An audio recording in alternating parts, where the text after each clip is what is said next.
ॐ सहनाववतु सहनौ भुनक्तु सह वीर्यं करवावहै तेजस्विनावधीतमस्तु मा विद्विषावहै। ॐ शान्ति शान्ति शान्तिः।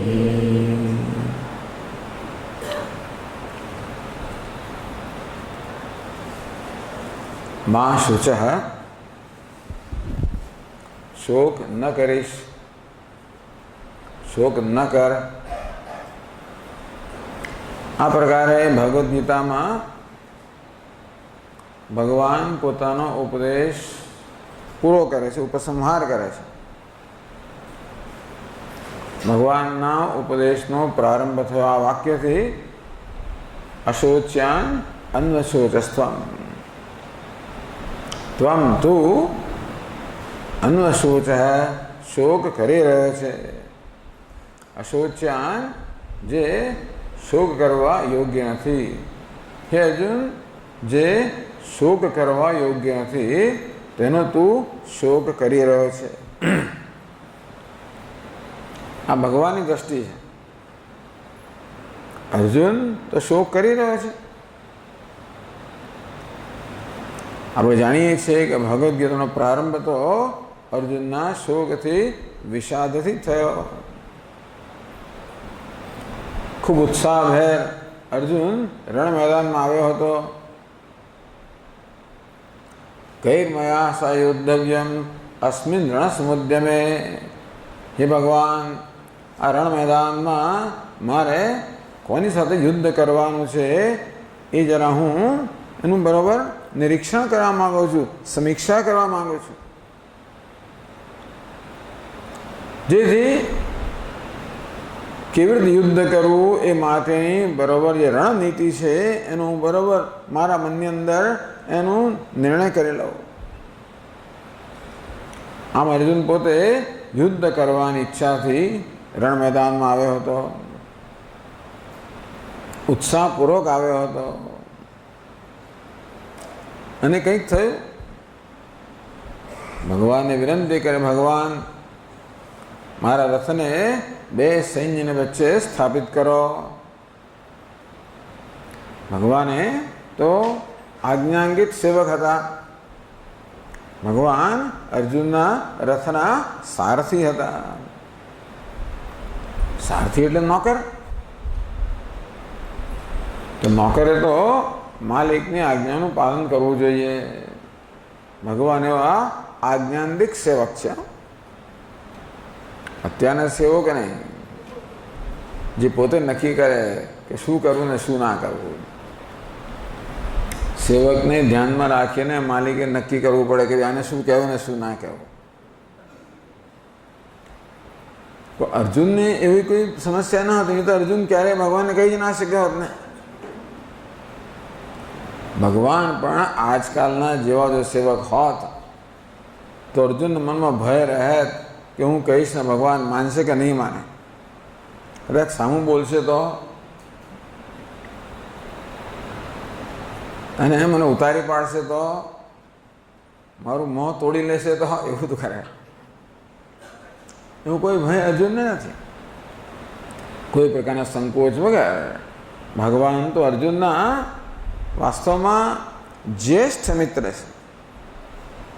અર્જુન કરતાં ઉંમરમાં થોડા મોટા હશે અને એમના મોભામાં એ તો અત્યંત મોટા હતા। આમ આવા મહાન ભગવાન કૃષ્ણ પોતાના સારથી છે, છતાં પણ એમને આ પ્રકારનો આદેશ આપવામાં કે ભગવાન મારા રથને બે સૈન્ય વચ્ચે સ્થાપિત કરો એવો આદેશ આપવામાં અર્જુનને કોઈ સંકોચ નથી। કારણ કે ભગવાન એવા એક આદર્શ સેવક છે જે ક્યારેય માલિકને સંકોચમાં ન પાડે। અને ભગવાને આજ્ઞાનું પાલન કર્યું। રથને બે સૈન્ય વચ્ચે એવી રીતે ઊભો કર્યો જેથી અર્જુન બરોબર મોટા મોટા યોદ્ધાઓને, દ્રોણને, ભીષ્મને બધાને જોઈ શકે. કંઈક ભગવાન રમત રમતા હશે અંદરથી. ભગવાન કૃષ્ણ એટલે રમત જ રમવાના. રામચંદ્ર બીજા સીધા સાદા ખરા. કૃષ્ણ ભગવાન તો દરેકમાં રમત જ રમવાના. આપણે એવું લાગે છે. આ બધું અમે ઊભું જ કરેલું છે એવું શ્રીમદ ભાગવતમાં કહેવામાં આવ્યું કે બધું ભગવાને ઊભું કરેલું છે. એમણે જ દુર્યોધન પાસે એવું વર્તન કરાવ્યું કે જેથી પાંડવો અત્યંત ક્રોધાયમાન થઈ જાય અને છોડ બંને વચ્ચે વૈમનસ્ય જન્મે, યુદ્ધ કરે અને પરસ્પરનો નાશ કરે. અને તેથી કદાચ અર્જુનના મનમાં વિચાર જમ્યો, આ તો મારી કલ્પના અત્યારે છે, કે ભગવાન મારા સૈન્યને, મારા રથને બે સૈન્ય વચ્ચે સ્થાપિત કરો. એની પાછળ પણ કદાચ ભગવાનની એવી યોજના હશે, એના મનમાં એવો વિચાર મૂકવાની પાછળ. અર્જુને જોયું કે બંને સૈન્યમાં પોતાના સગાવાલાઓ, મિત્રો, ભાઈ ભાંડુઓ બધા છે. અને જોઈને અત્યંત શોકગ્રસ્ત થઈ ગયો, વિષાદગ્રસ્ત થઈ ગયો. અને ભગવદ્ ગીતાના પહેલા અધ્યાયના છેલ્લા શ્લોકમાં કહેવામાં આવ્યું, એવં ઉક્ત્વા અર્જુન સંખ્યે રથોપસ્થ ઉપાવિશત વિસૃજ્ય સશરમ ચાપમ શોક સંવિઘ્ન માનસ. જેનું મન શોકમાં ડૂબી ગયું છે એવું અર્જુન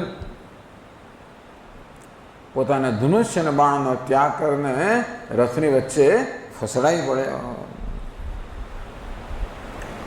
આમ શોકગ્રસ્ત, વિષાદગ્રસ્ત એવો અર્જુનનું ચિત્ર આપણી સમક્ષ રજૂ કરવામાં આવે છે.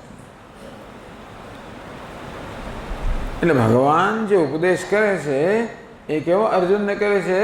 જે શોકગ્રસ્ત છે, વિષાદગ્રસ્ત છે, જે શોકના, વિષાદના સમુદ્રમાં જાણે કે બિચારો ગરકાવ થઈ ગયો છે, ડૂબી ગયો છે.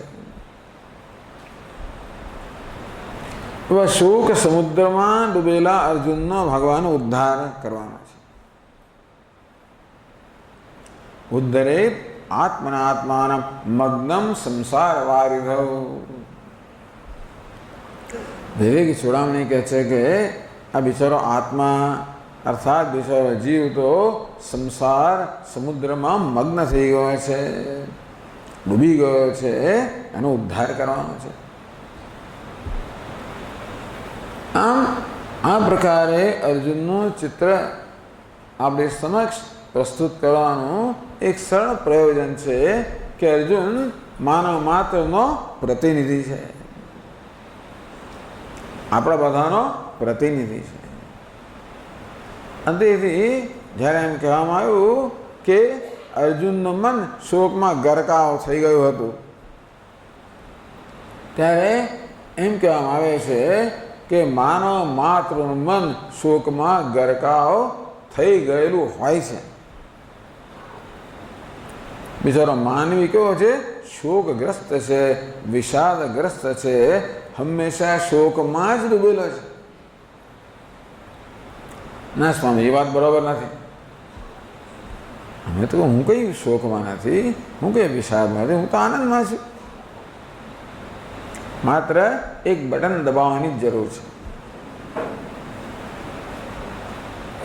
ઘણા બધા બટનો અંદર છે, અને એકાદ બટન જે દબાવવામાં આવે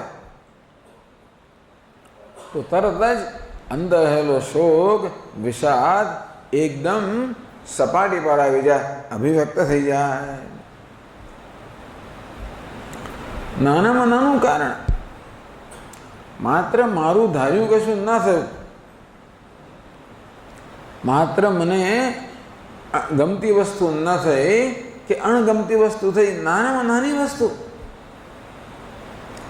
હું ટેલિફોન કોને કરું અને ટેલિફોન એંગેજ આવે, હું ટેલિફોન કરું ને કોઈ રિંગ વાગ્યા કરે, જવાબ ના મળે, બસ આટલું જ પૂરતું છે મને અધીરો બનાવી દેવામાં, મને ક્રોધાયમાન કરવામાં, ક્યાં તો જેને મેં ટેલિફોન કર્યો એની સામે મારો પુણ્ય પ્રકોપ વ્યક્ત થાય કે ઘણીવાર આ ટેલિફોન સામે વ્યક્ત થઈ જાય. આટલી નાની વસ્તુ, એલાર્મ સમયસર ન વાગ્યું, સમયસર વાગ્યું, કોઈ પણ વસ્તુ મને દુઃખી કરવા માટે સમર્થ છે. આમ દુઃખી થવા માટે આપણને કોઈ મોટા કારણની જરૂર નથી. અર્જુન સમક્ષ તો બહુ મોટું કારણ હતું. તે હતું એના અત્યંત નજીકના પ્રિય જે સ્વજનો હતા એ સ્વજનોનું મૃત્યુ, એ સ્વજનોનો વિયોગ, એ માટે તો બહુ મોટું કારણ હતું. સ્વજનમ કથમ હત્વા સુખિન શ્યામ માધવ, હે માધવ, અમારા સ્વજનોની હત્યા કરીને અમે કેમ સુખી થઈ શકીએ? એટલે કદાચ અર્જુનના મનમાં જે શોક જન્મ્યો એનું તો કારણ સમજી શકાય, પરંતુ આપણા મનમાં શોક જન્મે છે એના શું કારણ? ક્ષુલ્લક કારણ. બસ ન મળી, બસ સ્ટેન્ડ પર આવ્યો, બસ જતી રહી, બસ આવી પણ મને ના લીધો, મને લીધો પણ મને બેસવાની જગ્યા ના મળી, બેસવાની જગ્યા મળી પણ બારી પાસે ના મળી, બારી પાસે મળી તો મારી બાજુમાં એવો માણસ બેસી ગયો જે મને ગમતો નથી.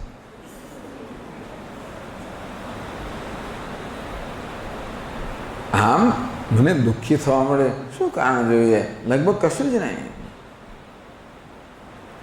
ઓ કેમ હશે? કેમ વારંવાર આપણે દુઃખી થઈ જતા હોઈશું, શોક મગ્ન થઈ જતા હોઈશું? શોક એટલે માનસ સંતાપ, મનમાં સંતાપની લાગણી જન્મવે, મનમાં ક્રોધ જન્મવો, નિરાશા જન્મવે, દિલગીરી જન્મવે, દ્વેષ જન્મવો, નિરાશા જન્મવે, પોતાના વિશે અસંતોષ જન્મવો, પોતાના વિશે તિરસ્કાર જન્મવો, પોતાના વિશે નિરાશા જન્મવે. આ બધા શોકના જ ભિન્ન ભિન્ન પ્રકાર છે. અને મનુષ્ય બિચારો આ પ્રકારના શોક માટે જાણે કે ન રચાયો હોય. અને મનુષ્યનું મન, અમારા સ્વામી મહારાજ કે જ્યાં મનુષ્યનું મન છે ત્યાં આગળ શોક હોવાના છે. મન માત્ર નહીં, મનુષ્યનું મન. ભેંસને પણ મન છે પણ મનુષ્યનું મન નથી, પણ ત્યાં શોક નથી. ગાયને પણ મન છે, મન નથી એવું નહીં. ગાયને ભગવાને મન આપ્યું છે, બુદ્ધિ આપી છે, બધું આપ્યું છે, પણ મનુષ્યનું મન નથી. અંદરથી આ ગાયને વિષાદ નથી, શોક નથી, ડિપ્રેશન નથી. ગાય પણ સુખી થઈ જાય ખરી ક્યારેક ક્યારેક. એને ગમતી વસ્તુ મળે, ઘાસ મળે, સારું ખાવાનું મળે તો ગાયને પણ આનંદ થાય, થતો જ હશે.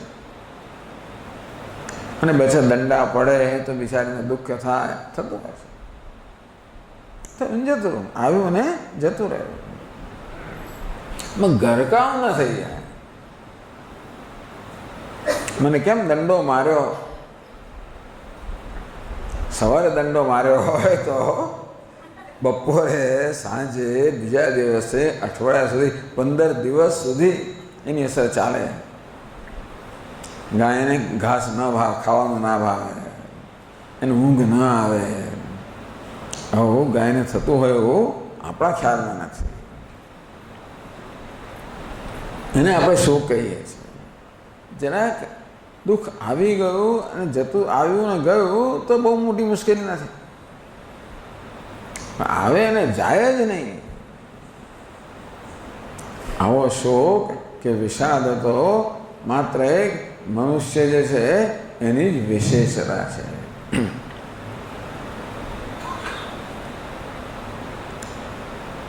આમ શોક એ મનુષ્યનો મૂળભૂત પ્રશ્ન છે, મૂળભૂત સમસ્યા છે. આપણે જાણીએ ત્યાં સિવાય તે પ્રમાણે મનુષ્ય સિવાય બીજા કોઈને આવો શોક કે વિષાદ હોય એવું આપણે ધ્યાનમાં નથી. કોઈ કૂતરાને આપણે ડિપ્રેશનમાં જોયો નથી. આપણા પોળની અંદર કૂતરાઓ ભલે ભસતા હોય, એની અંદર ઝઘડતા હોય, લડતા હોય, બધું કરતા હોય, પણ મોં લાંબુ કરીને બેસી રહ્યું હોય એવું દેખાતું નથી આવતું. બિચારાને કશું નથી, કૂતરાને રહેવાની જગ્યા પણ નથી, એને ખાવાનું મળશે કે નહીં એ પણ ખબર નથી. જે ખાવાનું મળે એમાં કેટલી સ્પર્ધા થતી હોય છે, બધું છે. છતાંય ત્યાં આગળ વિષાદ હોય, ગમગીની હોય, ડિપ્રેશન હોય. તો સ્વામીજી કૂતરા થવું સારું ને મનુષ્ય થવા કરતા, ખરું કે નહીં? હવે એ વિકલ્પ આપણી પાસે નથી, આપણે મનુષ્ય થઈ ગયા છે. અને વૈજ્ઞાનિકો એમ કહે છે કે ઉત્ક્રાંતિની ઉત્ક્રાંતિ અહીંયા જે સીડી છે એમાં મનુષ્ય તો સૌથી ઉપર અર્થાત શ્રેષ્ઠ સોપાન ધરાવે છે, શ્રેષ્ઠ અવસ્થા ધરાવે છે. ટૂંકમાં આપણે ભગવાનની સર્વશ્રેષ્ઠ કૃતિ છે. તો આવું કેવું કર્યું ભગવાને? સર્વશ્રેષ્ઠ બનાવે આપણને, પણ જોડે જોડે આવું દુઃખ આપણને આપ્યું, આવો શોક આપ્યો. તે ભગવાને આપણા પર કૃપા કરી કે ભગવાને ખરેખર આપણને સજા કરી? મનુષ્ય બનાવીને ભગવાને આપણા પર કૃપા કરી કે આપણને સજા કરી? શોક થતો જ ના હોત તો બહુ સરસ ના થાત. કોઈ અપમાન કરી જાય એનામાં કશું થાય જ નહીં. તેવી રીતે કોઈ સન્માન કરે એમાં કશું થાય નહીં. તમે ગાયનું સન્માન કરી જોજો. કોઈ ધાર્મિક પ્રસંગ આવે ત્યારે શાસ્ત્રીજી કહે કે ગાયની પૂજા પહેલાં કરવી જોઈએ, પછી આગળ પૂજાઓ કરવી જોઈએ. એટલે એક મોટો આપણે ફાળ પડે ગાયની પૂજા. એ તો ખાસ વ્યવસ્થા કરવી પડે. પેલા ગોવાળા પાસે ગાય મંગાવવી પડે અને વાસડા સહિતની ગાય મંગાવીએ અને પછી આપણે મંત્રો બોલીએ. ગાય આમ જોતી હોય એને કે મંત્રની પડી નથી, અને પછી આપણે તિલક કરવા જઈએ તરત માથું હલાવી દે. નથી કરવા દે. માળાઓ પહેરે, એ માળા પહેરાવી છે ગાયને, પહેરે જ નહીં, એ તોડી નાખે. આમ એનું સન્માન કરવામાં આવે છે, એની કોઈ કદર જ નથી, એને કોઈ આનંદ જ નથી. એટલે આવો આનંદ જ ન થાય. અને ગાયને આપણે બેસા ગાળો દઈએ તો એનું કંઈ દુઃખ પણ ના થાય. તો એક ગાયની પૂજા કરીએ અને બીજા ન કરીએ તો પેલી ગાયને એમ થયું જો મારી પૂજા ના કરી, પેલીની પૂજા કરી અને મારી ના કરી. હવે કોઈ જાતનું દુઃખ પણ ગાયને થતું હોય એમ જણાતું નથી. એવું લાગે છે કે ભગવાને બીજા બધા પ્રાણીઓને, મનુષ્ય સિવાયના બીજા જીવોને આ શોકથી, વિષાદથી મુક્ત રાખ્યા છે. આપણે પડે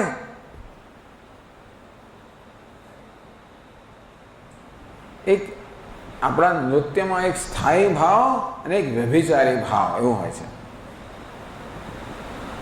નૃત્ય કરતી હોય નર્તકી, એક સ્થાયી ભાવ, કોઈક વિષય હોય જે આપણી સમક્ષ રજૂ કરે. દ્રૌપદી એનો એક સ્થાયી ભાવ હોય, સતત ગુસ્સે ને ગુસ્સે હોય, લડાયક ભાવ, એ સ્થાયી ભાવ. ક્યારેક કોઈ દ્રૌપદી હસે પણ ખરી, લડાયક ના પણ, ક્યારેક કોઈ પ્રેમ પણ કરે, ક્યારેક ક્યારેક. આવા ભાવ પણ વચ્ચે આવે જે લડાયક નથી, એ કેવા છે? વ્યભિચારી ભાવ, અર્થાત ક્યારેક આવે અને જાય. પણ આ બધા ભાવો હોય ત્યારે અંદર બોલો લડાયક ભાવ છે ને એ તો સ્થાયી જ હોય. તમે આપણે પણ ક્યારેક ક્યારેક હસી લઈએ ખરા, એ કેવું છે? વ્યભિચારી, આવે અને જાય. આ બધાની પાછળ પેલો જે શોક છે કે વિષાદ છે તો સ્થાયી ભાવ છે. અમારા સ્વામીજી દૃષ્ટાંત આપતા હતા પહેલાના જમાનામાં કે આ બધા એમાં ગીત ગાતા હતા ત્યારે એક પેલું હાર્મોનિયમ વાગે અથવા પેલું એક એમની પાસે બોક્સ હોય છે, મ્યુઝિક બોક્સ, શ્રુતિ,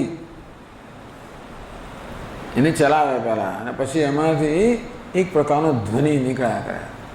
સૂર, એ લોકો સૂરનું બોક્સ હોય, એ સૂર સાંભળીને એ પ્રમાણે પોતાનો સૂર મેળવે. એ જ્યારે ગાતા હોય આવી રીતે મોટેથી ત્યારે આપણને પેલો સૂર ના સંભળાય, હોય તો ખરો પણ સંભળાય નહીં. ગીત પૂરું થયું, એ લોકો શાંત પડે એટલે તરત પેલાનો સૂર સંભળાય. એ કહો છે ચાલુ જે સ્થાયી ભાવ હતો, ગીત આવે અને જાય, એ કેવું છે? આવનારો જનારો ભાવ છે. પરંતુ પેલું જે સૂરનું બોક્સ છે એ સૂર કેવો છે? સ્થાયી છે. તેમ આપણા હૃદયમાં એક સૂર વાગી રહ્યો છે, એક મ્યુઝિક બોક્સ છે અંદર હૃદયમાં. શું છે? હું દુઃખી છું.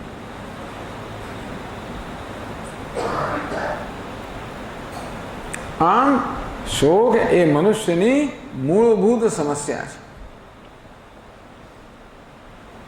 અને એટલા જ માટે ભગવદ્ ગીતામાં ભગવાન આ શોક છે, વિષાદ છે, એને ધ્યાનમાં રાખીને આપણને ઉપદેશ કરે છે. બસ આ એક સમસ્યામાંથી મુક્ત થઈ જઈએ તો આપણા જીવનમાં બીજી કોઈ સમસ્યા નથી. કોણે કહ્યું સ્વામીજી સમસ્યા નથી? તમને શું ખબર પડે? તમે જરા સંસારમાં રહ્યા હોત તો ખબર પડે કે કેટલી સમસ્યાઓ હોય છે. વાત તો સાચી છે. એટલે કેમ દુઃખી જણાય છે? સ્વામીજી મારા લગ્ન થયા નથી, બીજા દુઃખી છે. પેલા તું એટલે કેમ દુઃખી છે? સ્વામી મારા લગ્ન થયા માટે દુઃખી છે. તારો મૂળ આવો કેમ છે? સ્વામીજી અમારે સંતાન નથી. કે તને કેમ આવે છે? મહારાજ આ મારો આ જોઈને ફલાણો દીકરો ને દીકરી છે, આ એક મહાન સમસ્યા છે. કોઈને સંતાન નથી એને દુઃખ છે, કોઈને સંતાન છે એને દુઃખ છે.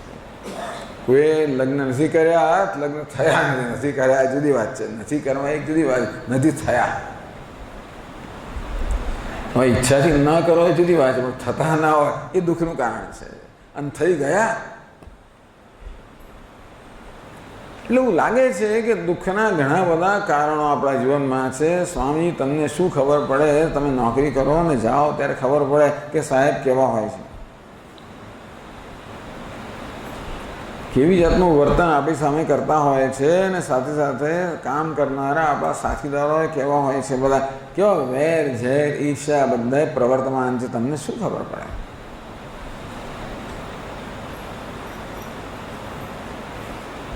એટલે ઘણા લોકો સ્વામી કે હું સંન્યાસ માટે તૈયાર થઈ ગયો છું. એનો અર્થ એ થયો કે હવે આ બધી ઝંઝાળમાંથી હું છૂટો થવા તૈયાર, તમે મને લઈ લો. હું કહું સંન્યાસ એટલે શું ભાઈ? શું કરવાનું? આશ્રમમાં આવીને રહેવાનું. સંન્યાસનો અર્થ હજી મને ખબર, જ્યારે લોકો સંન્યાસની વાત કરે ને, તમારે સંન્યાસ લેવો છે એટલે એમના મનમાં શું ખ્યાલ છે હજી મને ખબર નથી. પણ એમનો સંન્યાસ એટલે છૂટવું, VRS.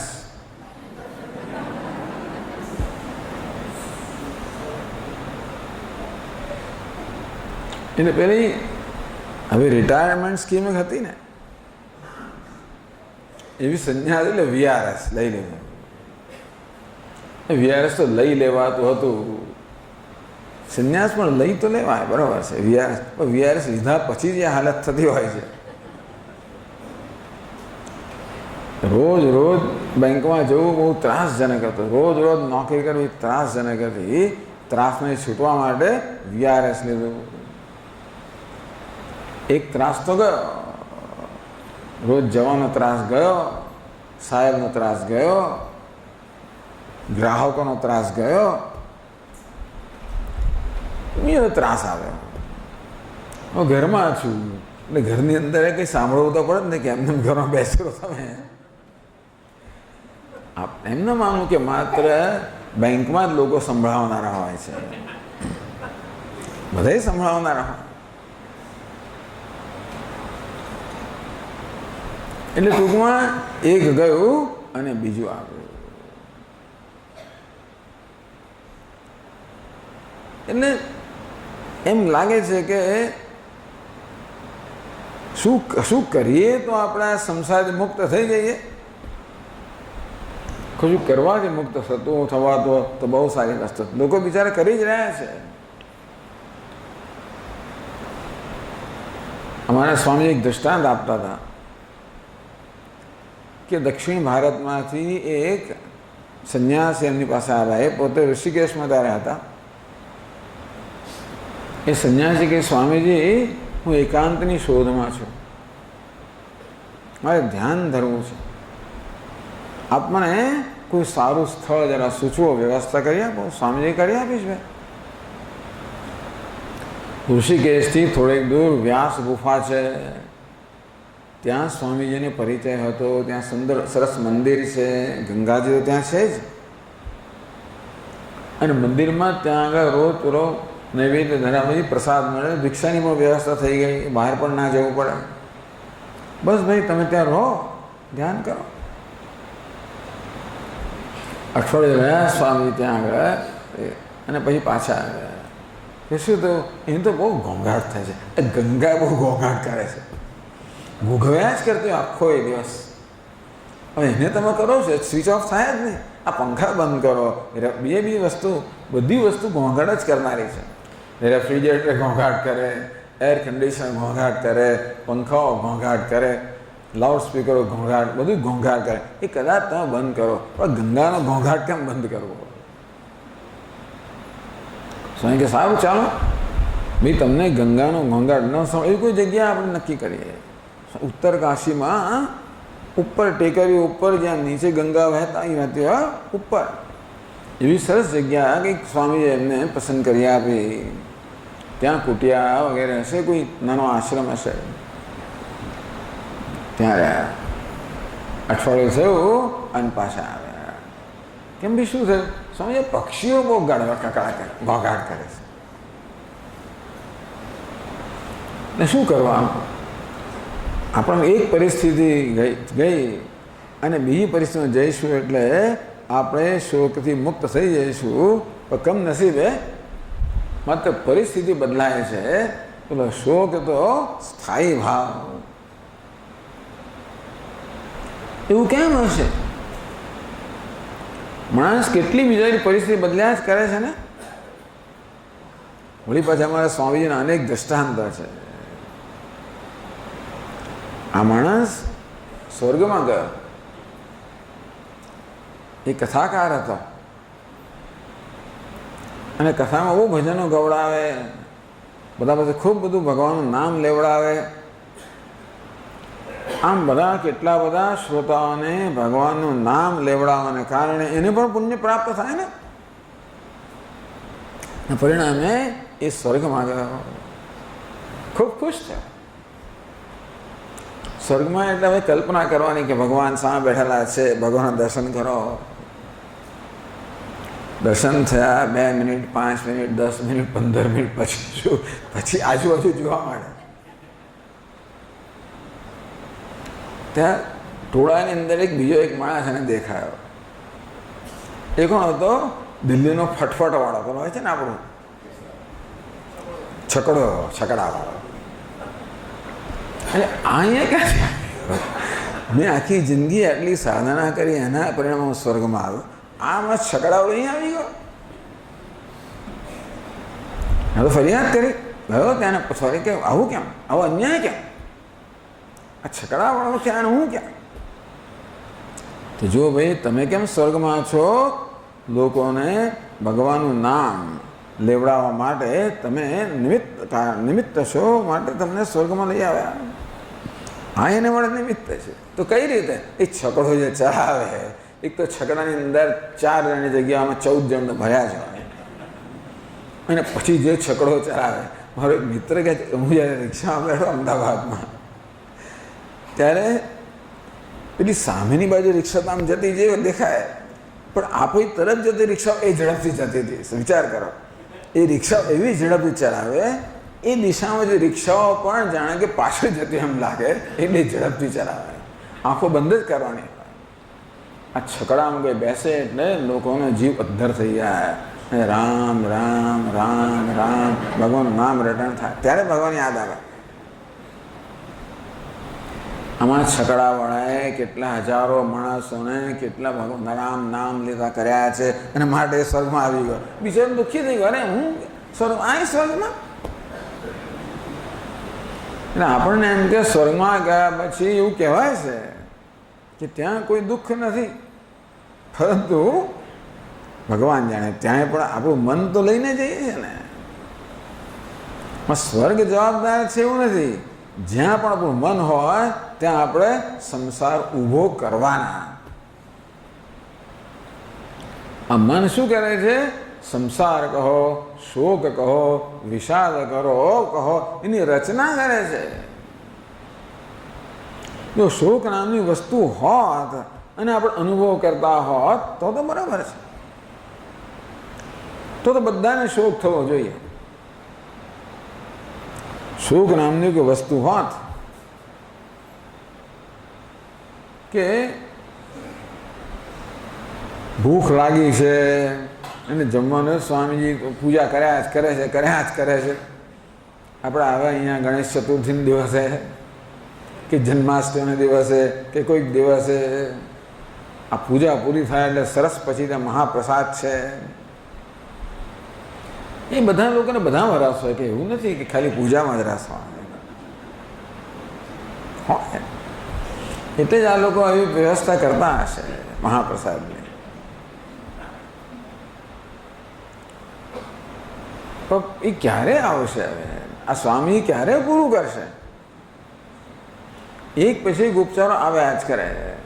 એમાં ગણેશજીના તો 21 પેલા પાંદડા આપો, 21 પ્રકારના પાંદડા, 21 પ્રકારના ફૂલ. સારું છે 21 પ્રકારના ફળ નથી તો એ પણ આવ્યા હોય. 21 પ્રકારના ફળ, 21 પ્રકારની મીઠાઈઓ, 21 પ્રકારના સુગો એવું હોત તો એ તો હશે ક્યારેક. આ સ્વામી લોકોને શું, એ તો ઉમેર્યા જ કરે અંદર, અને આપણે ઘડિયા જોયા જ કરીએ. અંતેથી આવી પૂજા ચાલી રહ્યો એ પણ મારા દુઃખનું કારણ બની શકે. ઘણા લોકો આ પૂજાનો આનંદ લઈ રહ્યા હોય એ જ વખતે કોઈ એ જ કારણથી દુઃખી પણ થાય. આમ દુઃખ નામની કોઈ વસ્તુ હોત કે શોક નામની વસ્તુ હોત તો બધા લોકોને એનો સરખો જ અનુભવ થતો હોવો જોઈએ. એવું નથી એક જ વસ્તુ એકને દુઃખી કરે ત્યારે બીજાને એ જ આનંદ આપતી હોય છે.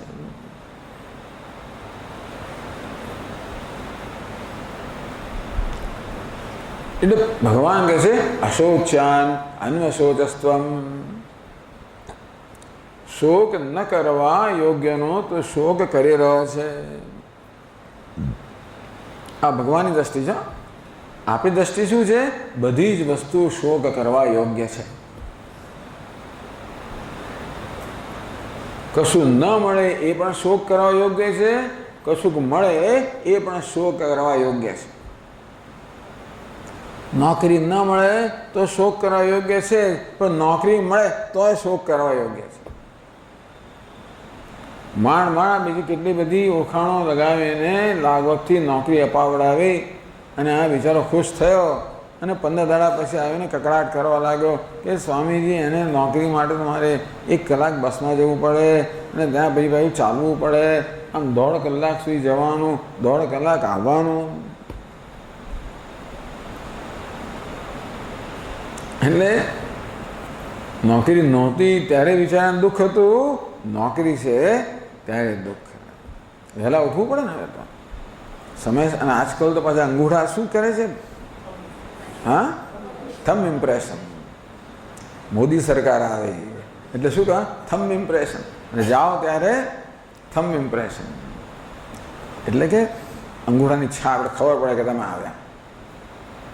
અને બહાર નીકળો ત્યારે ફરી પાછી એટલે ખબર પડે ક્યારે આવ્યા અને ક્યારે ગયા. જો કે હિન્દુસ્તાનના માણસો તો રસ્તો કાઢશે, એ વાંધો નથી.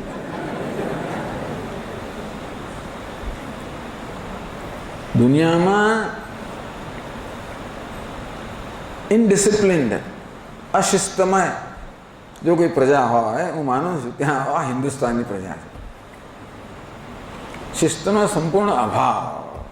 ખરેખર જેને કહેવાય લોકશાહી, ખરેખર સ્વાતંત્ર્ય, વ્યક્તિ સ્વાતંત્ર્ય. જે કરવું હોય એ કરે. તમારે જે નિયમ બનાવો એ બનાવો, અમે તો જે કરવું હશે એ કરીશું. પણ તમારે છેવટે અંગૂઠાની છાપ મારે જવું તો પડે ને. પછી તમે ભલે નીકળી જાઓ કે સ્વામીજી પહેલાં હવે ઘરમાં બેસીને કરતા, હવે ત્યાં બેસીને કરીએ છીએ, અથવા અંગૂઠાની છાપ મારીને પછી નીકળી જઈએ છીએ. ભાઈ શેર બજારમાં જવાનું હોય, બેંકમાં જવાનું હોય, પેલી બાજુ જવાનું હોય, પણ જવું તો પડે ને સવારના. પણ પહેલાં તો એવું નહોતું ને. અને તેથી હોય તો પણ નથી ત્યારે પણ દુઃખ, હોય ત્યારે પણ દુઃખ. પેલી નોકરીનો આનંદ રહે 15 દાડા મહિના સુધી. આમ જ્યારે નવું હોય ને એનો નશો થોડો હોય, પછી ધીમે ઉતરી જાય નશો. કોઈ વસ્તુ ન હોય ને ત્યારે એનું આપણને ખોટ ચાલતી હોય, એ મળે ને એટલે એક નશો ચડાવે આપણને. અને એ નશામાં આપણે આનંદમાં રહી જાય કેટલો વખત. એ નશો ઉતરે ને પછી એટલે વાસ્તવિકતા બરાબર છતી થાય. એટલે પછી નાનામાં પછી દરેક વસ્તુ આપણને એક સમસ્યા રૂપ લાગે. કહેવાનો ભાવ એ છે કે દુનિયામાં શોક કે વિષાદ નામની કોઈ વસ્તુ નથી. એવી કશી વસ્તુ નથી જેને આપણે શોકનું કે વિષાદનું કારણ કહી શકીએ. એવું કશું જ નથી. અશોચાનંદ શોચસ્થ. હે અર્જુન, શોક ન કરવા યોગ્યનો તું શોક કરી રહ્યો છે. તું શોક કરી રહ્યો છે. ટૂંકમાં શોક માટે તું જવાબદાર છે એવું ભગવાન કહે છે. અશોચ્યાન. આ જગતમાં કોઈ સંજોગો નથી, જગતમાં કોઈ ઘટનાઓ નથી, જગતમાં કોઈ મનુષ્ય, જગતમાં એવું કશું જ નથી. ભગવાન કે મેં જગત રચ્યું છે, હું જાણું છું. જગતમાં એવું કશું જ નથી જે શોકનું કારણ હોય, જે શોક જન્માવી શકે. શોક કોણ જન્મે? તું જ તારી જાતે શોક જન્માવે છે. બોલો, આવું કહી દીધું. અશોચાન અન્વશોચસ્વ પ્રજ્ઞાવાદામ ભાષસે. વાતો બહુ ડાહી કરે છે. આ વાતો ડાહી કે ખબર છે? બુદ્ધિના સ્તરે થાય. શોક બુદ્ધિના સ્તરે નથી. હા, ક્યાં છે શોક? તો આ લાગણીના સ્તરે છે. બુદ્ધિના સ્તરે બુદ્ધિ જ્યારે કામ કરે ને ત્યારે શોક ના પણ હોય. બુદ્ધિ જ્યારે કામ કરતી હોય ત્યારે સ્વામી આ બધું મિથ્યા છે, શું વાંધો છે? જગત મિથ્યા છે, બ્રહ્મ સત્ય છે, જગત મિથ્યા છે. પણ જેવી પેલી લાગણીએ કબજો લીધો કે બ્રહ્મ સત્ય અને જગત મિથ્યા ક્યાંનો ક્યાંય રહી જાય, અને આપણે વળી પાછા પેલા શોકમાં ગરકાવ થઈ જઈએ. આમ શોક કયા સ્તરે છે? બુદ્ધિ પણ કારણભૂત તો ખરી. શોક ક્યાં જન્મે છે? લાગણીના સ્તરે જન્મે છે. એને આપણે બુદ્ધિ જવાબદાર ખરી, પણ જન્મે છે લાગણીના સ્તરે. દુઃખ ક્યાં છે? લાગણીના સ્તરે. વિષાદ, ગમગીની, નાસીપાસતા ક્યાં છે? લાગણીના સ્તરે છે. અંતેથી આપણે ઈચ્છીએ કે ન ઈચ્છીએ, બુદ્ધિ પર આપણો કાબુ હોય ખરો, પણ લાગણી પર કાબુ હોતો નથી. એ જાણવાની જરૂર છે. હું બુદ્ધિને મારી ઈચ્છા પ્રમાણે વિચારમાં યોજી શકું, કયા પ્રકારે વિચાર કર, પણ લાગણી તો એની જાતે જન્મતી હોય છે. અને તેથી લાગણીના સ્તરે અત્યારે અમારો કોઈ કાબુ નથી. પ્રજ્ઞાવાદામ શિવાસસે અર્જુન પણ બધી બુદ્ધિપૂર્વકની મોટી મોટી વાતો તો કરતો હતો.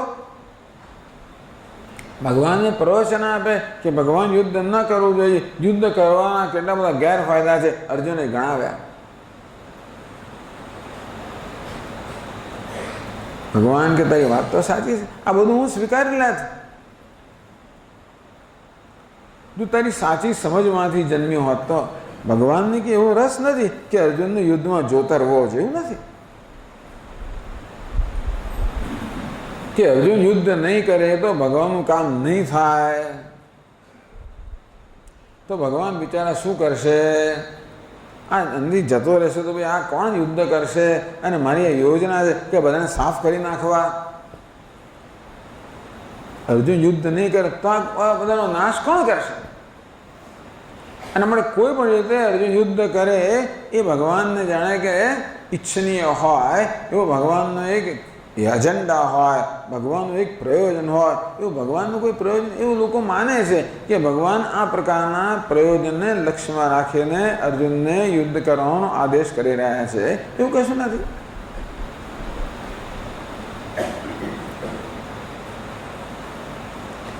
એટલે અર્જુનને ઉપદેશ આપવામાં ભગવાનનું પ્રયોજન નથી કે યુદ્ધ કર. એ યુદ્ધ કરાવવો, અર્જુનને યુદ્ધનો આદેશ આપવો એ ભગવદ્ ગીતાનું પ્રયોજન નથી. ભગવદ્ ગીતાનું શું પ્રયોજન છે એ વિષયમાં લોકોના ભિન્ન ભિન્ન અભિપ્રાય હોય. કેટલાક લોકો માને છે, હમણાં કહ્યું રશિયાની અંદર ભગવદ્ ગીતાનો એ લોકોએ અમુક સ્થળે કહ્યું ભગવદ્નો અભ્યાસ નહીં કરવાનો. કેમ નહીં? ભગવદ્ ગીતા તો હિંસાનું શાસ્ત્ર છે, એ તો યુદ્ધનો ઉપદેશ, હિંસાનો ઉપદેશ કરે છે. આવું નક્કી કરે સરકારના સ્તરે. એટલે કેવી રીતે આને કેમ સમજવું, અને કેમ ઘટાડવું? વેદાંત કે નહીં ભાઈ, ભગવાનને એવું કોઈ પ્રયોજન નથી. જો એવું પ્રયોજન મનમાં રાખીને આપણે શિષ્યનો ઉપદેશ કરીએ તો શિષ્યનો લાભ લઈએ. ટૂંકમાં શિષ્યને આપણે મચડીએ છીએ, મેનિપ્યુલેટ કરીએ છીએ, અને આપણી વિચારસરણી સાથે એને કરીએ, એનો લાભ લઈએ, આપણે એને બ્રેઇન વોશ કરીએ, એને આપણી વિચારસરણી બનાવીએ અને એ દ્વારા આપણું કામ કઢાવીએ. તો કામ કઢાવવું એ કે ભગવાનના એની પાછળનું પ્રયોજન નથી. તો શું પ્રયોજન ભગવાનનું છે? આ ભગવદ્ ગીતાનો સમગ્ર ઉપદેશ આપનો પ્રયોજન શું છે? તો કે અર્જુનને શોકમાંથી મુક્ત કરવો. એક જ પ્રયોજન છે. શંકરાચાર્ય મહારાજ ભગવદ્ ગીતાના ઉपोद्घातમાં સમજાવે છે કે અર્જુન શોક અને મોહના સાગરમાં ડૂબેલો છે અને એનો ઉદ્ધાર કરવા માટે આ ભગવાન ઉપદેશ કરે છે. ભગવાને જોયું કે ઉપદેશ સિવાય બીજી કોઈ રીતે અર્જુન આ શોક અને મોહથી મુક્ત થઈ શકે એમ નથી.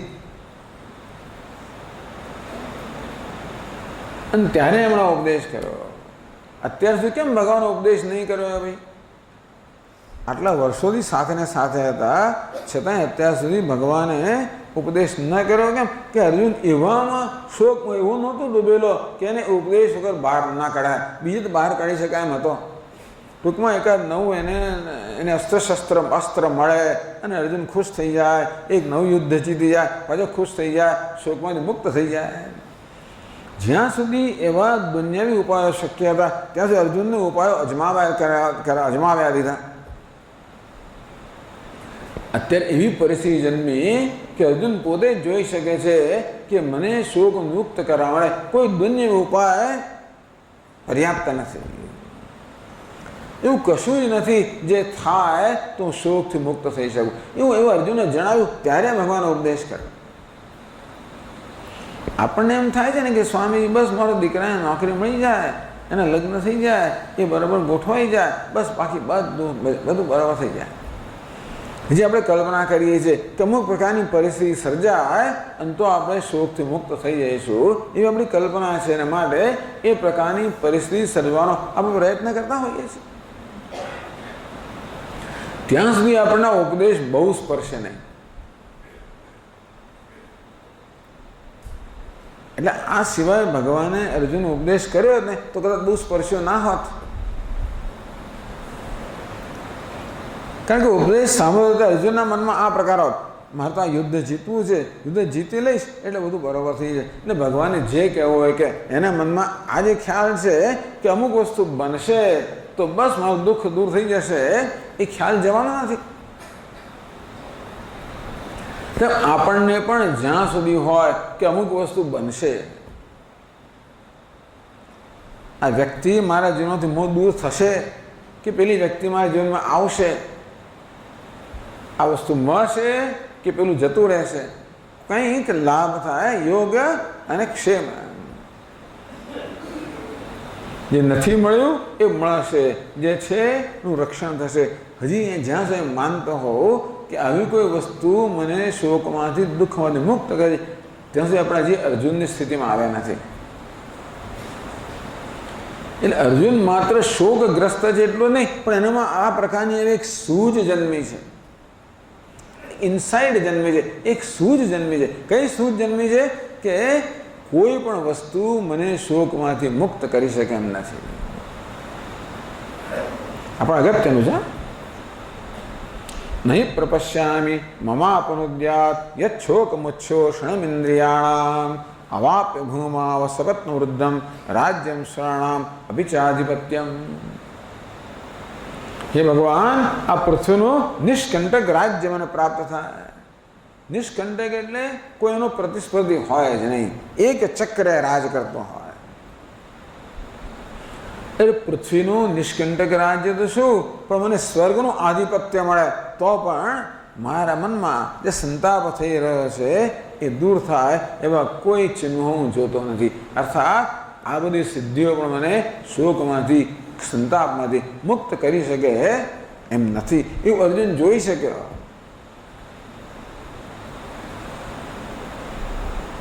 ત્યારે પછી ભગવાનને કહે કે ભગવાન ઉપદેશ કરો. એ ત્યાં સુધી એને કહ્યું નથી. જ્યાં સુધી એને લાગતું હશે કે હજી કંઈક થાય ને અમારો શોક દૂર થાય, ત્યાં સુધી એવો હજી મનમાં એવી જ યોજનાઓ ચાલતી હશે. પણ જ્યારે અર્જુનને બરાબર જણાયું કે ઉપદેશ સિવાય મારો શોક દૂર થાય એમ નથી, તેણે ભગવાનને ઉપદેશની પ્રાર્થના કરી. એટલે આ પણ એક અગત્યની વસ્તુ છે. આપણે પણ આ પ્રકારના આપણા મનમાં પણ વિવેક જન્મવો જોઈએ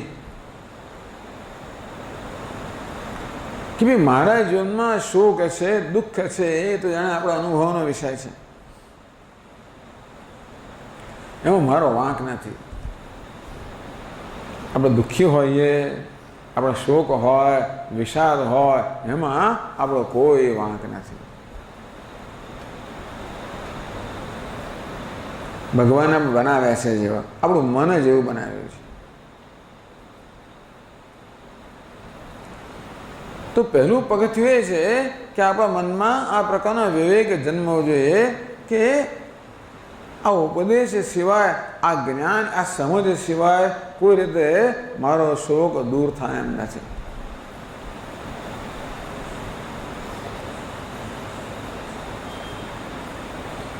એવો એક વિવેક જન્મે.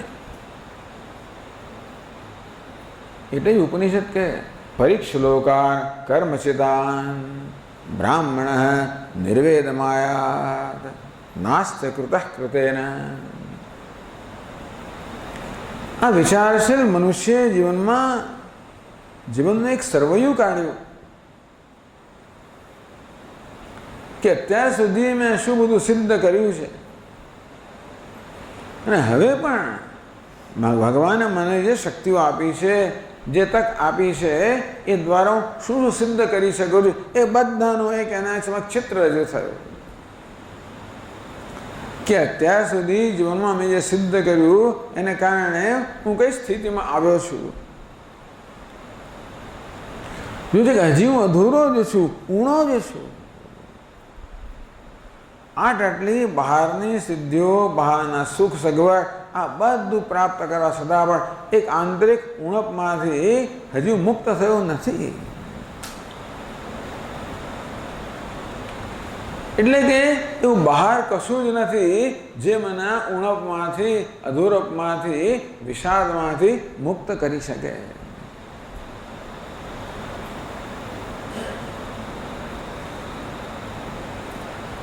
સ્વામીજી, જો બહારની વસ્તુઓ મને શોક ન જન્માવતી હોય, આપના કહેવા પ્રમાણે બહારના સંજોગો શોક ન જન્મ તો કોણ જન્માવે છે? મને શાનું દુઃખ છે ભાઈ? આપ કહો છો કે નોકરી નથી તોય શોક ના જન્માવો, જેમાં જરૂર નથી. અશોચ્યા, નોકરી ન હોવી એ શોકના માટે કારણ, યોગ્ય કારણ નથી. લગ્ન ન થવા શોક માટે યોગ્ય કારણ નથી. કશુંક મળવું શોક માટે યોગ્ય કારણ નથી. ન મળવું શોક માટે યોગ્ય કારણ નથી. અશોચાન, આપ કહો છો કે જગતમાં એવી કશી જ વસ્તુ નથી જે શોક માટેનું કારણ બની શકે. ત્યારે ભાઈ શું કારણ છે? જગતમાં કશી વસ્તુ, કોઈ ઘટના હોય, કોઈ પ્રસંગો હોય, એ જો શોકનું કારણ ન બની શકે તો શું વસ્તુ શોકનું કારણ છે? તો ભગવાન કહે કે તું જ શોકનું કારણ છે. તું એટલે તારું મન. જો હું શોકનું કારણ હતો તો પછી તું તારા પાસે હું તો છું જ હંમેશા. હું જ શોકનું કારણ હોઉં તો હું તો છું જ, અને તેની જ્યાં સુધી હું હોઉં ત્યાં સુધી શોક હોય તો જીવનમાં શોકથી મુક્ત થવાનો કોઈ ઉપાય જ નથી.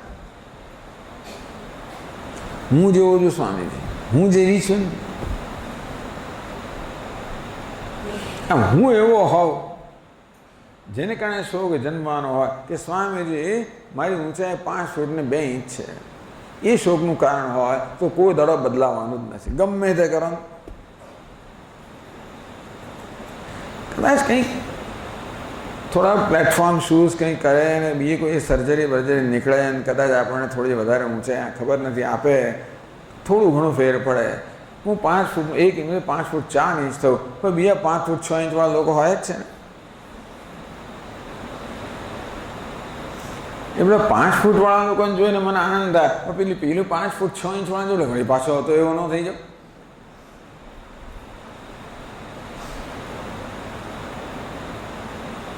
એટલે હું જ શોકનું કારણ હોઉં તો ક્યારેય મુક્ત થઈ જ ના શકું. પણ હું શોકનું કારણ નથી, નસીબ જોડે.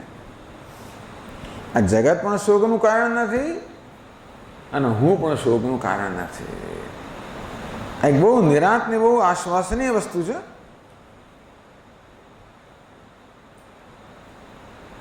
આપણને ખૂબ આશ્વાસન આપનારી વસ્તુ છે, ખૂબ હૈયાધારણા આપનારી વસ્તુ છે કે અશોચાન, શોકનું કોઈ કારણ જ નથી, બહાર પણ નથી અને હું પણ નથી.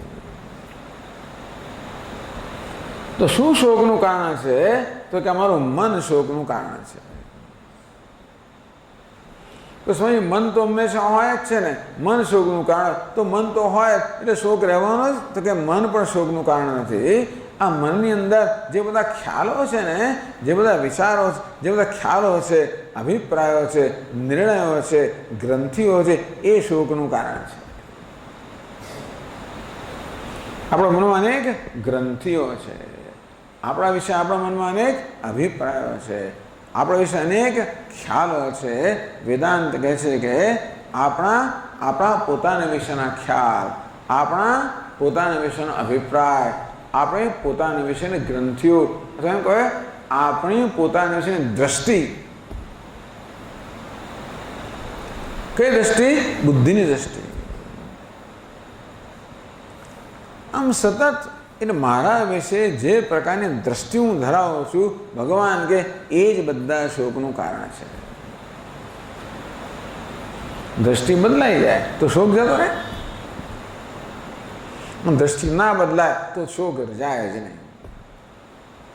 આટલી સરળ વસ્તુ છે. એટલે પહેલાં તો મનમાં સ્પષ્ટતા થવી જોઈએ. અશોચાનન્વશોચસ્ત્વમ. ખરેખર શોકનું કોઈ કારણ નથી, બહાર પણ નથી, જગત પણ કારણ નથી અને હું પણ કારણ નથી.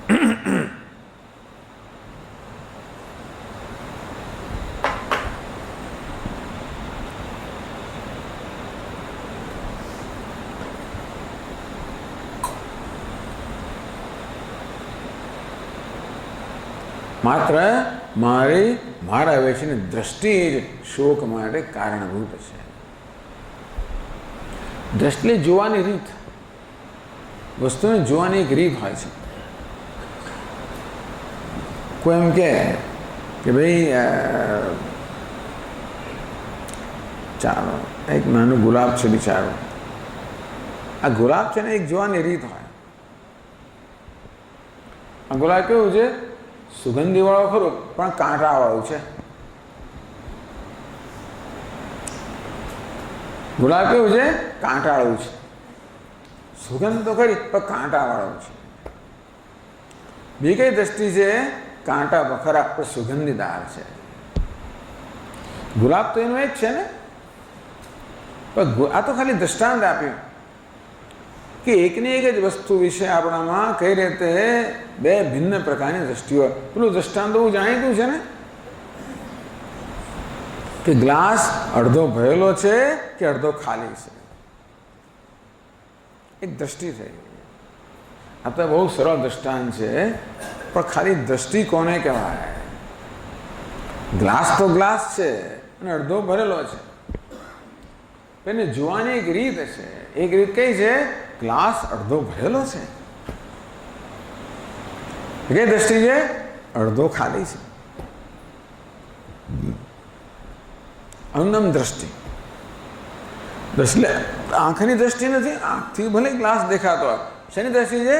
આ મનની દ્રષ્ટિ છે, બુદ્ધિની દ્રષ્ટિ છે, બુદ્ધિનો નિર્ણય છે. આપણી બુદ્ધિને આ પ્રકારની એક ટેવ પડી ગઈ છે કે દરેક વસ્તુ વિશે નિર્ણય હોવો. આવી જ વેદાંતમાં બુદ્ધિની વ્યાખ્યા કરવામાં આવે છે. એને બુદ્ધિ કહેવાય જે દરેક વસ્તુ વિશે નિર્ણય, દરેક વસ્તુ વિશે અભિપ્રાય હોય. તો ગમે તે માણસને પૂછજો, એને અભિપ્રાય હોવાનો છે. પેલો ગામડાનો માણસ કોઈ દાડો શાળામાં ગયો જ નથી, અભણ છે, નિરક્ષર છે, એને પૂછો કે તમે ભાઈ મોદી સાહેબે શું માનો છો? એનો કંઈક અભિપ્રાય છે? શું લાગે છે દેશનો આપણો આગળ વધશે કે નહીં હોય એનો અભિપ્રાય છે? આટલી બધી ગંભીર વસ્તુ મળે અભિપ્રાય હોય?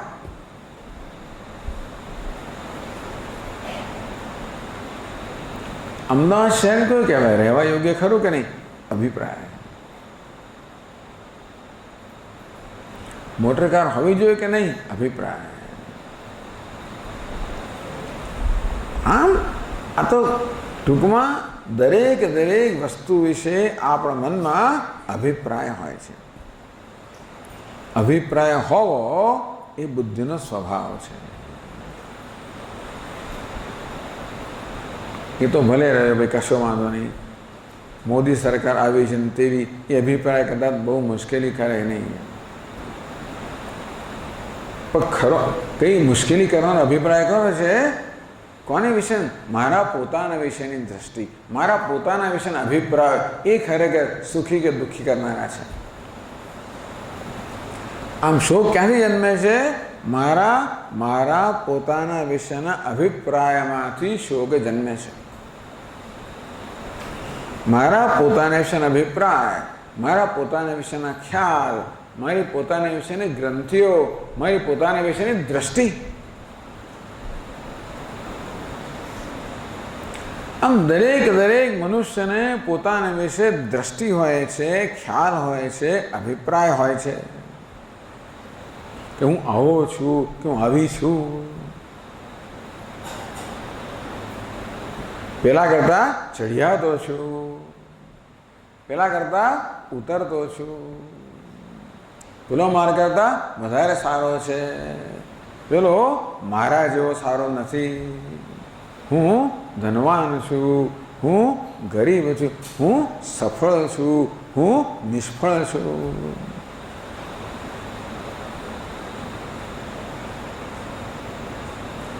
આમ આપણા વિષયના બધા કેવા છે? અભિપ્રાયો છે, ગ્રંથિઓ છે, દ્રષ્ટિ છે. અને એકમાત્ર મનુષ્યની જ આ એક વિશેષતા છે કે પોતાના વિશે આ પ્રકારની દ્રષ્ટિ કે અભિપ્રાયો ધરાવે છે. આગળ જ કહ્યું, આ ગાય ભેંસને આવા કોઈ પ્રશ્નો છે નહીં. કોઈ ગાય સફળ પણ નથી અને નિષ્ફળ પણ નથી. આપણે કદાચ ગાયને પ્રાઇઝ આપતા હોઈશું.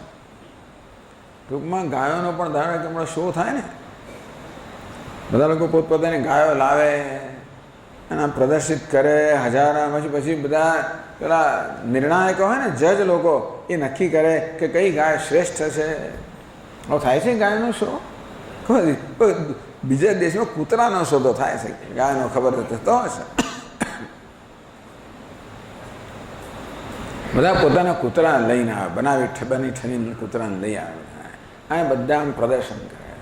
સેંકડો કૂતરા હોય, નિર્ણાયકો જાય અને બધા કૂતરાનું નિરીક્ષણ કરે, પછી દરેકને ગુણ આપે અને છેડો નક્કી કરે કે આ કૂતરો શ્રેષ્ઠ છે. તો શું કરે? એનો એ કૂતરોનો માલિક ખરો ને, એ કૂતરાને લઈને ચારે બાજુએ પછી એક ચક્કર લગાવે, જેથી જેટલા બધા દર્શકો પ્રેક્ષકો ભેગા થાય છે એ બધા જુએ કે આ જે સૌથી શ્રેષ્ઠ કૂતરો છે કેવો છે. ઘણી વાર પેલો સેન્ચુરી કર્યા પછી આમ ચક્કરો મારતા હોય છે. આમ કૂતરો કેવો કહેવાય? સફળ કહેવાય કે નહીં? શ્રેષ્ઠ છે સેંકડો કૂતરામાં, સફળ કહેવાય કે ના કહેવાય? એની સફળતાની કદર કરવામાં આવે છે, એનું પ્રદર્શન કરવામાં આવે છે, એને ચારે બાજુ લઈને બધા એને દેખાડવામાં આવે છે કે જો ભાઈ તું કેવું મહાન છે. કૂતરામાં બાઘામાં આવે છે, લઈ જાય ને એનો માલિક કેટલા ગર્વભેર એને લઈ જાય અને પેલું તો આમ બાઘા મારતું હોય, એને ખબર ના પડે કે મને પેલું એને એમ કે મને ખાવાનું ક્યારે મળશે, મને કેમ અહીંયા લઈ જાય છે, એને એની પડી હોય. હું સફળ છું એવો કોઈ પ્રકારનો ગર્વ કૂતરાને નથી. એ સિવાયના બીજા સેંકડો કૂતરાઓ જેમને જે આવા શ્રેષ્ઠ જાહેર નથી થયા, એ પોતે નિષ્ફળ છે એવી પણ એને તકલીફ નથી.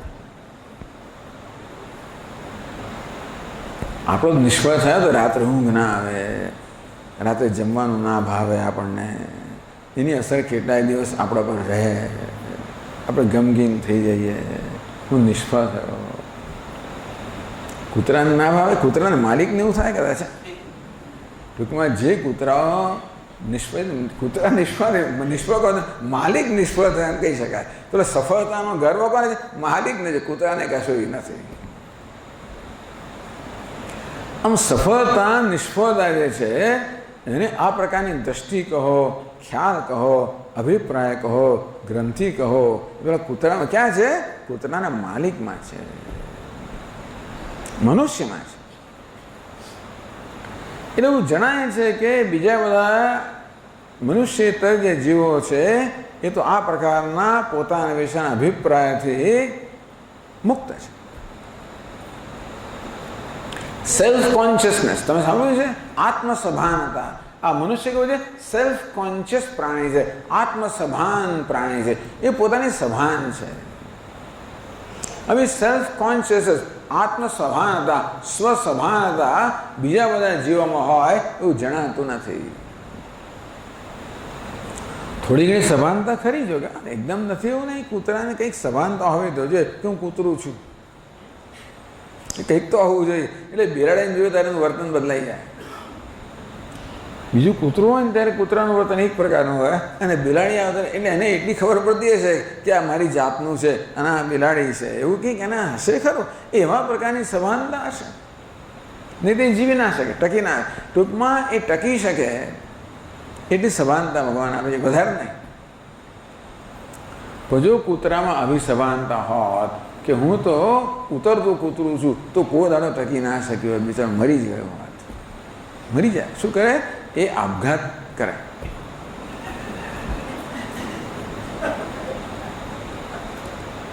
તો કૂતરાને આપઘાત કરવાનો પ્રસંગ આવતો નથી. આત્મસભાનતા, સ્વસભાનતા, સેલ્ફ કોન્શિયસનેસ. આપણે આપણી જાતથી સભાન છીએ. એટલે હું કોણ છું એનાથી હું સતત સભાન છું અને એનાથી આપણે મુક્ત થઈ શકીએ જ નહીં. આ હું છે ને એ કેવો છે તો કે સ્વપ્રકાશ છે, સતત સ્વસ્ફુરિત છે, સતત સ્ફુર્યા કરતો હોય છે.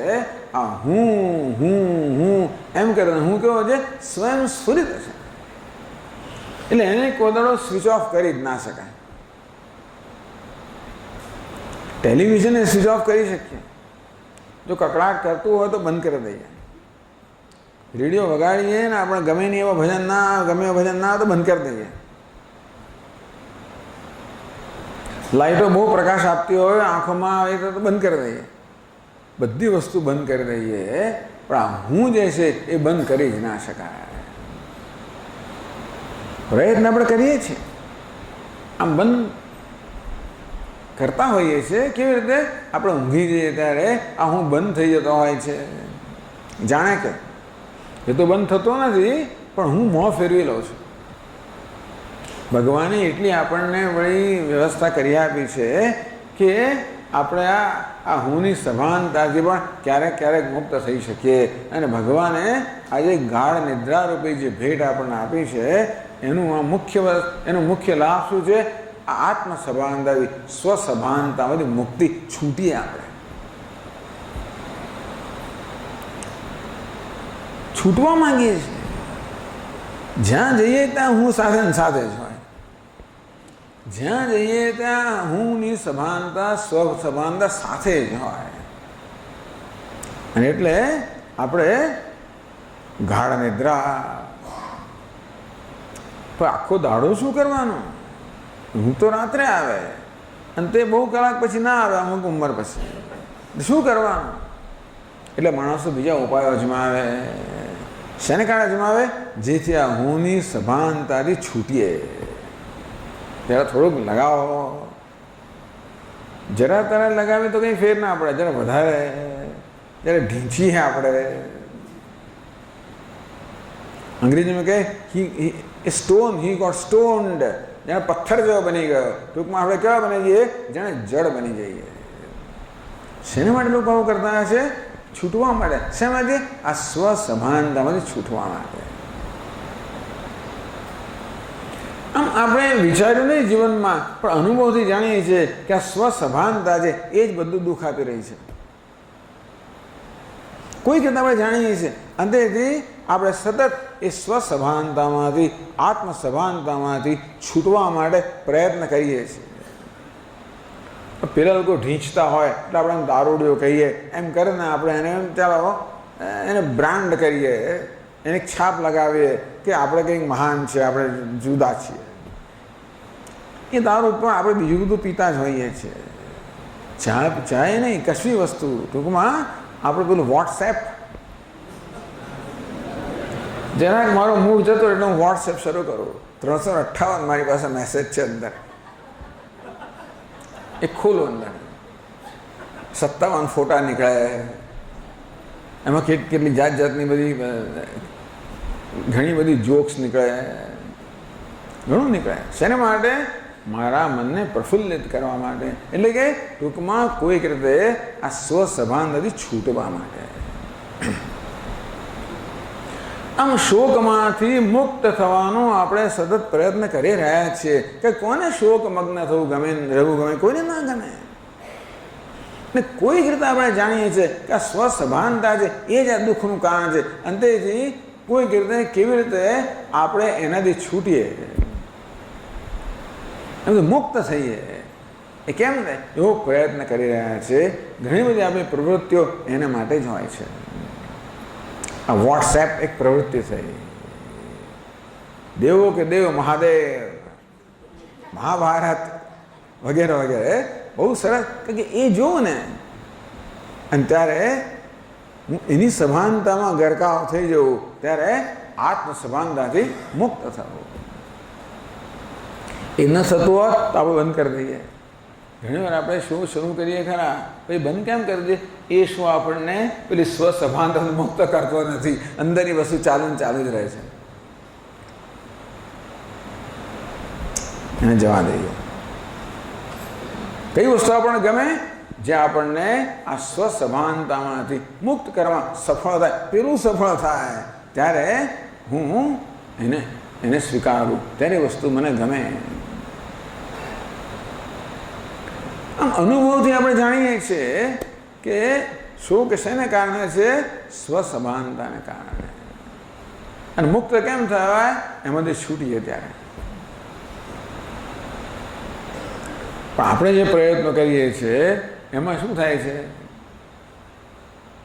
એકમાંથી છૂટ્યા અને બીજામાં પડ્યા, ઉલમાંથી ચૂલમાં. પંચદશી નામનો એક ગ્રંથ છે, એમાં ગ્રંથકાર દૃષ્ટાંત આપે છે કે પાણીમાં બિચારું જીવડું તણાતું હોય અને પેલો ભમણામાં ફસાઈ જાય,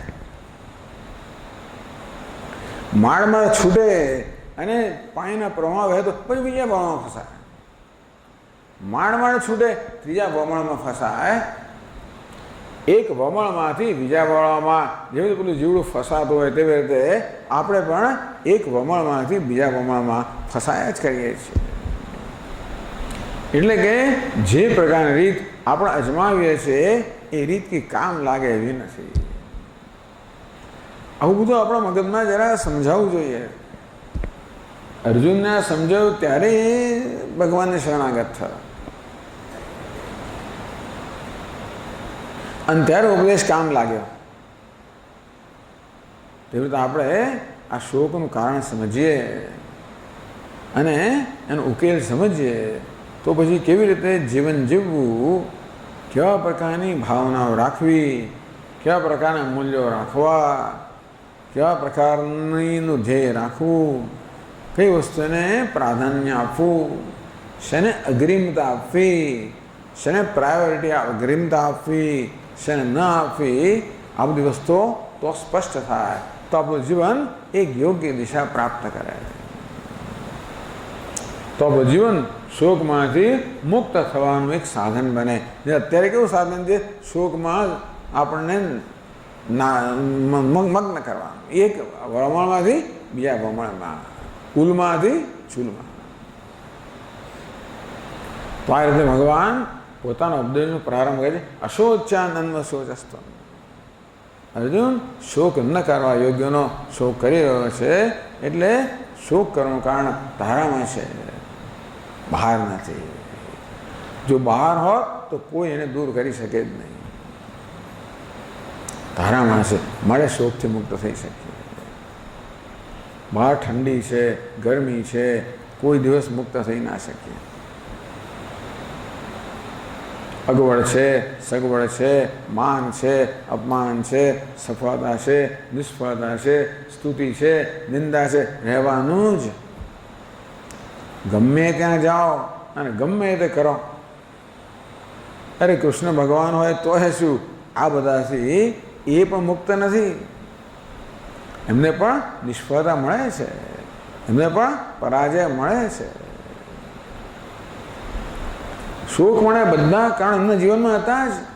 કોઈ એવું જોયું છે કે જેની સમક્ષ કોઈ પરિવારની સમક્ષ નષ્ટ થઈ જાય? પોતાના બધાએ સંતાનો, પુત્રો, પૌત્રો, પ્રપૌત્ર બધા પોતાની સમક્ષ લડીને મરી ગયા. આથી વધારે કરુણતા કંઈ હોઈ શકે? બધું જ બન્યું છે. એટલે કે બહારના સંજોગો છે એને આપણે કેટલેક અંશે ટાળી શકીએ, ભલે આપણે ટાળીએ, પણ મહદ અંશે તો એનો સામનો કરવો જ પડવાનો. એટલે પરિવર્તન ક્યાં લાવવાની જરૂર છે? આપણામાં પરિવર્તનની જરૂર છે. તો ભગવાન ભગવદ્ ગીતામાં શીખવે છે. આપણે આવતીકાલે પણ એની ચર્ચા ચાલુ રાખશું. ઓમ પૂર્ણમદ પૂર્ણમિદં પૂર્ણાત પૂર્ણમુદચ્યતે પૂર્ણસ્ય પૂર્ણમાદાય પૂર્ણમેવાવશિષ્યતે. ઓમ શાંતિ શાંતિ શાંતિ. હરિ ઓમ. શ્રી ગુરુભ્યો નમઃ. હરિ ઓમ.